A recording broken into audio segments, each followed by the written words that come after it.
Friends नमस्कार, मैं हूं दृष्टि जैन और आज हम करेंगे 23 अगस्त 2025 के करंट अफेयर्स के prelims as well as mains के इंपॉर्टेंट क्वेश्चन जो आज के न्यूज़पेपर से इंपॉर्टेंट है। तो फर्स्ट क्वेश्चन इस प्रीलिम्स में, the Didai tribes is mainly located in which state. तो कौन सी ट्राइब? दिदाई। ठीक है, तो ऑप्शंस आर उड़ीसा, राजस्थान, गुजरात और कर्नाटक। तो सही आंसर क्या है? The correct answer is Orissa. तो दिदाई ट्राइब क्या है? वन ऑफ द पीवीटीजीज है उड़ीसा की। वो ईस्टर्न घाट्स में रहती है, रिमोट ईस्टर्न घाट्स विलेजेस में रहती है और वो एनिमिज़म फॉलो करते हैं। एनिमिज़म मतलब जो नेचर से रिलेटेड वर्शिप होती है उसको फॉलो करते हैं और ऑस्ट्रो एशियाटिक लैंग्वेज बोलते हैं। Belong to proto Australoid stock. तो कौन से ट्राइबल ग्रुप से बिलोंग करते हैं, मतलब कौन सी लैंग्वेज फैमिली से? ऑस्ट्रो एशियाटिक लैंग्वेज और प्रोटो ऑस्ट्रोलाइट स्टॉक है। ठीक है, देयर सोसाइटी इज़ पैट्रियार्कल। तो ये पैट्रियार्कल है विथ मड थैच्ड होम्स हैं इनके। ठीक है, और recently Champa Raspeda from Malkangiri became the first Didai to clear NEET 2025। तो नीट क्लियर किया है चंपा रसपेड़ा ने। ठीक है, next is which two states are part of exercise Samanvay Shakti 2025। तो समन्वय शक्ति कौन से दो स्टेट्स उसमें पार्ट ले रहे हैं? तो ऑप्शंस आर, देखो पूरे नॉर्थ ईस्टर्न स्टेट्स के ऑप्शंस है तो थोड़ा कन्फ्यूजिंग हो जाता है ये। Assam and Manipur, second is Tripura and Nagaland, third is Sikkim and Meghalaya, fourth is Mizoram and Arunachal Pradesh. तो करेक्ट आंसर क्या है? आसाम एंड मणिपुर। ठीक है, इंडियन आर्मी ने लॉन्च किया है एक्सरसाइज समन्वय शक्ति 2025 एट लाइपोली तिनसुकिया। कहाँ पे हो रहा है? लाइपोली तिनसुकिया आसाम में, with Assam and Manipur officials. और इसका एम क्या है? मिलिट्री सिविल इंटीग्रेशन का है, enhancing coordination on disaster management, health care, narcotics, infrastructure, employment and operation सद्भावना। ठीक है, now the third question is globally important agricultural heritage systems, जिसको हम गियाज बोलते हैं, ये इनिशिएटिव कौन से ऑर्गेनाइजेशन का है? तो options are UNEP, UNDP, World Bank और एफएओ। ठीक है, तो करेक्ट आंसर क्या है? ये है एफएओ का, फूड एंड एग्रीकल्चर ऑर्गेनाइजेशन का। तो एफएओ ने लॉन्च किया GIAHS 2002 at the World Summit for sustainable development to protect family farming and traditional system from threats like climate change और बायोडाइवर्सिटी लॉस। तो कैसे कैसे थ्रेट से बचना है? क्लाइमेट चेंज से, बायोडाइवर्सिटी लॉस से।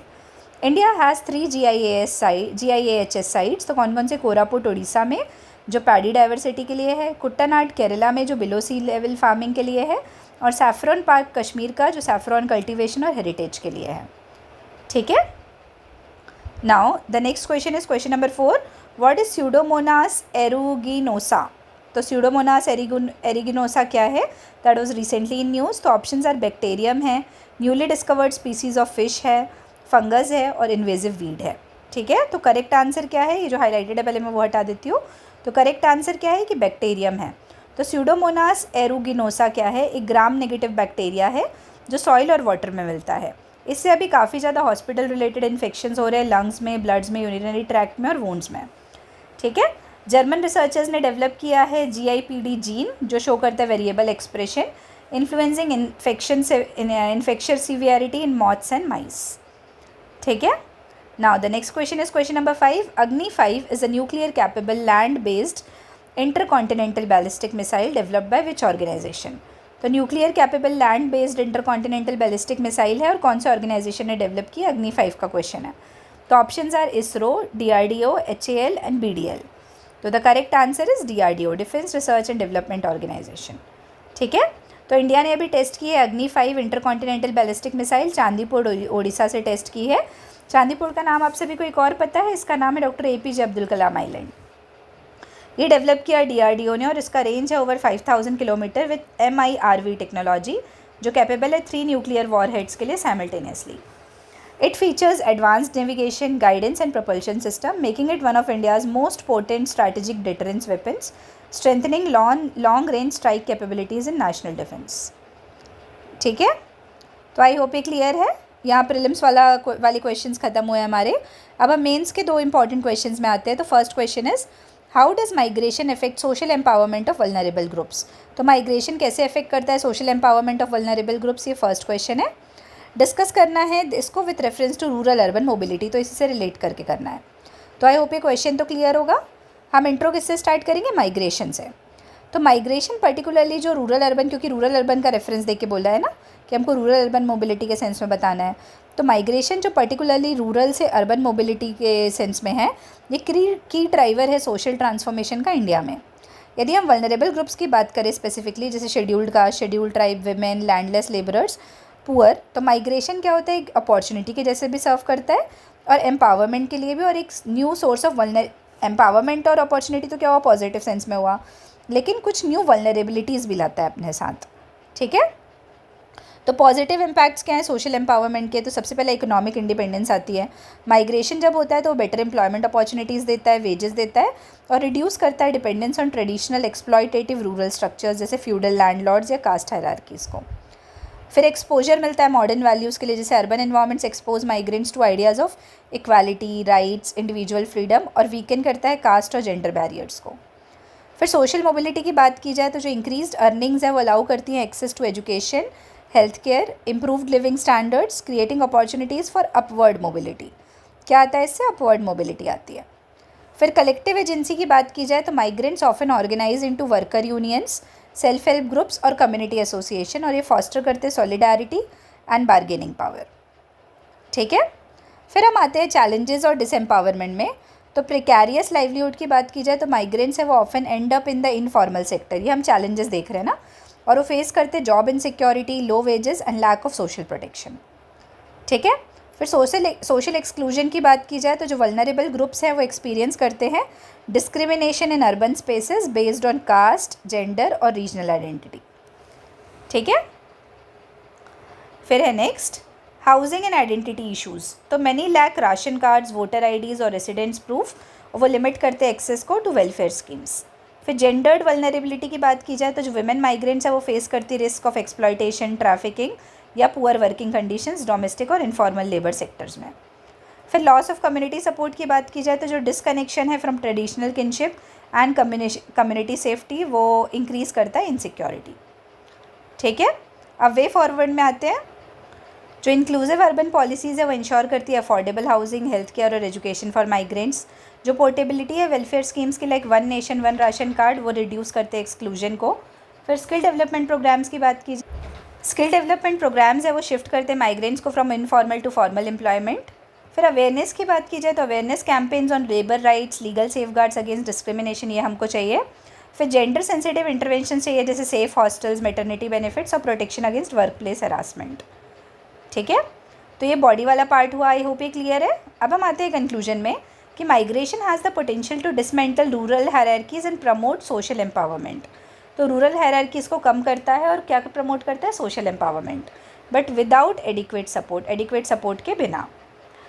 इट में रीइंफोर्स, यदि हम एडिक्वेट सपोर्ट नहीं देते तो ये क्या रीइंफोर्स कर सकता है, मार्जिनलाइजेशन एंड न्यू फॉर्म्स। जो एक बैलेंस्ड अप्रोच है, यदि हम बैलेंस्ड अप्रोच लाएंगे जिसमें कंबाइन करेंगे इकोनॉमिक अपॉर्चुनिटी को विद सोशल प्रोटेक्शन, तो वह एसेंशियल होगा ट्रांसफॉर्म करने के लिए रूरल अर्बन मोबिलिटी को into genuine tool of empowerment for vulnerable groups. ठीक है, अब आते हैं हम सेकंड क्वेश्चन में। सेकंड क्वेश्चन है persistent child stunting in India reflects an interplay of health, social and governance failures. तो यदि परसिस्टेंट चाइल्ड स्टंटिंग होगी तो वो क्या रिफ्लेक्ट करेगा कि हेल्थ, सोशल और गवर्नेंस फेलियर है, इन तीनों का कॉम्बिनेशन है। तो हमको आइडेंटिफाई करना है कि फैक्टर्स जो रिस्पॉन्सिबल है स्टंटिंग के लिए, फर्स्ट पार्ट है, और उसके सोशो इकोनॉमिक इम्प्लीकेशंस क्या है ये आइडेंटिफाई करना है, सेकेंड पार्ट है, और आउटलाइन करना है कॉम्प्रिहेंसिव मेजर्स ओवरकम करने के लिए ये चैलेंजेस को। तो ये टोटल हुए 3 पार्ट। अब हम आते हैं आंसर में, हम कहाँ से स्टार्ट करेंगे, चाइल्ड स्टंटिंग से स्टार्ट करेंगे। ठीक है, तो चाइल्ड स्टंटिंग क्या है उसको हम कैसे डिफाइन करते हैं, लो हाइट फॉर एज। क्या है ये, लो हाइट फॉर एज, जो इंडिकेट करता है क्रॉनिक अंडर न्यूट्रिशन और impaired growth. According to NFHS 5 2019 से 21, 35.5% of Indian children under the age of 5 are stunted, जो रिफ्लेक्ट करते हैं deep rooted challenges across health, social structures और गवर्नेंस मैकेनिज्म्स। ठीक है, फिर परसिस्टेंट स्टंटिंग अंडरमाइन करता है इंडिया के डेमोग्राफिक डिविडेंड को और सस्टेनेबल डेवलपमेंट गोल्स को। तो ये हुआ बेसिकली हमारा स्टंटिंग का इंट्रो, जिसमें हम स्टंटिंग के बारे में डेफिनेशन लिखे और बेसिक क्रक्स। अब हम आते हैं कि ऐसे कौन से फैक्टर्स है जो रिस्पॉन्सिबल है स्टंटिंग के लिए। तो first is health related factors. तो यदि मैटरनल हेल्थ ख़राब होगी, पुअर होगी, एनीमिया होगा, इनएडिक्वेट न्यूट्रिशन होंगे प्रेगनेंसी के टाइम, तो हेल्थ रिलेटेड इश्यूज़ फैक्टर्स रहेंगे जो रिस्पॉन्सिबल होगा स्टंटिंग के लिए। फिर इनएडिक्वेट ब्रेस्ट फीडिंग और पुअर कॉम्प्लीमेंट्री फीडिंग प्रैक्टिसेस। फिर high burden of infectious diseases जैसे डायरिया, निमोनिया, मलेरिया। फिर limited access to quality health care और इम्यूनाइजेशन। फिर सोशल एंड इकोनॉमिक फैक्टर्स की बात की जाए तो poverty and food security leading to low dietary diversity. फिर कास्ट, क्लास और जेंडर इनइक्वालिटी की बात की जाए तो वो रेस्ट्रिक्ट करता है access to nutrition and sanitation. फिर poor maternal education and lack of awareness about child nutrition. Open defecation and inadequate sanitation causing repeated infections. ठीक है, तो ये सब हुए इश्यूज़। फिर गवर्नेंस फेलियर क्या है इसमें कि leakages and inefficiencies in ICDS, PDS, mid day meal, fragmented implementation and poor convergence across ministries, inadequate monitoring, accountability of frontline workforce capacity और lack of portability in welfare schemes affect करते हैं migrant families को। अब socio economic implications क्या है stunting का कि cognitive और लर्निंग डेफिसिट्स होती है, पुअर एजुकेशनल अटेनमेंट होता है उसके कारण, रिड्यूस प्रोडक्टिविटी होती है और वेजेस कम हो जाते हैं, वो इम्पैक्ट करते हैं इकोनॉमिक ग्रोथ को। हायर हेल्थ केयर कॉस्ट होती है due to vulnerability of diseases. Perpetual poverty cycle चलती रहती है, मतलब vicious cycle, as malnourished children grow into disadvantaged adults. फिर नेशनल इकोनॉमी को लॉस होता है। वर्ल्ड बैंक ने एस्टिमेट किया है कि इंडिया 2 से 3% ऑफ GDP एनुअली लूज़ करता है ड्यू टू माल नरिशमेंट। ठीक है, फिर वे फॉरवर्ड आते हैं हम हेल्थ और न्यूट्रिशन इंटरवेंशन के लिए। तो स्ट्रेंथन करना है पोषण अभियान को with focus on first 1000 days. क्या चीज़ के लिए? पोषण अभियान को फर्स्ट 1000 डेज़ के लिए। फिर नेक्स्ट है यूनिवर्सलाइज करना है आयरन को, फोलिक एसिड को, विटामिन ए सप्लीमेंटेशन को for mother and children. Improve करना है quality of ICDS and anganwadi services. Social और बिहेवियरल चेंज की बात की जाए तो प्रमोट करना है exclusive breastfeeding for 6 months and timely complementary feeding. Mass awareness campaigns लाना है ऑन हाइजीन, सैनिटेशन और न्यूट्रिशन। विमेन एम्पावरमेंट लाना है through education and financial inclusion. ठीक है, फिर गवर्नेंस रिफॉर्म्स की बात की जाए तो कन्वर्जेंस अप्रोच लाना है among health, women and child development, water and sanitation ministries. तो कन्वर्जेंस जैसे हेल्थ और विमेन में तो ज़रूरी, क्योंकि विमेन की हेल्थ इंपैक्ट होती है, वाटर एंड सैनिटेशन भी वैसे ही। फिर यूज़ ऑफ टेक्नोलॉजी, तो पोषण tracker, real time monitoring accountability के लिए।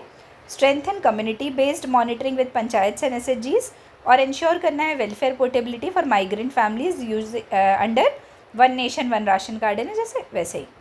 फिर इंफ्रास्ट्रक्चर और सोशल सिक्योरिटी की बात करेंगे तो एक्सपैंड करना है सेफ ड्रिंकिंग वाटर को और सैनिटेशन अंडर जल जीवन मिशन एंड स्वच्छ भारत अभियान।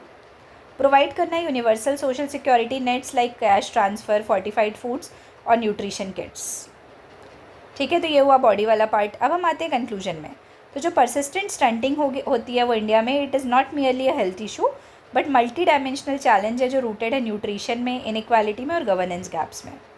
यदि इसको एड्रेस करना है तो ये रिक्वायर करता है life cycle approach, convergence of schemes और कम्युनिटी ड्रिवन सॉल्यूशंस। ठीक है, अ nutrition secure India is vital for achieving the demographic dividend, human capital development and SDG targets. तो क्या क्या चीज़ों के लिए ज़रूरी है? ह्यूमन कैपिटल डेवलपमेंट के लिए, SDG टारगेट के लिए और डेमोग्राफिक डिविडेंड के लिए। तो आई होप ये आंसर क्लियर है। आप सभी को बहुत बहुत धन्यवाद and all the very best. Thank you.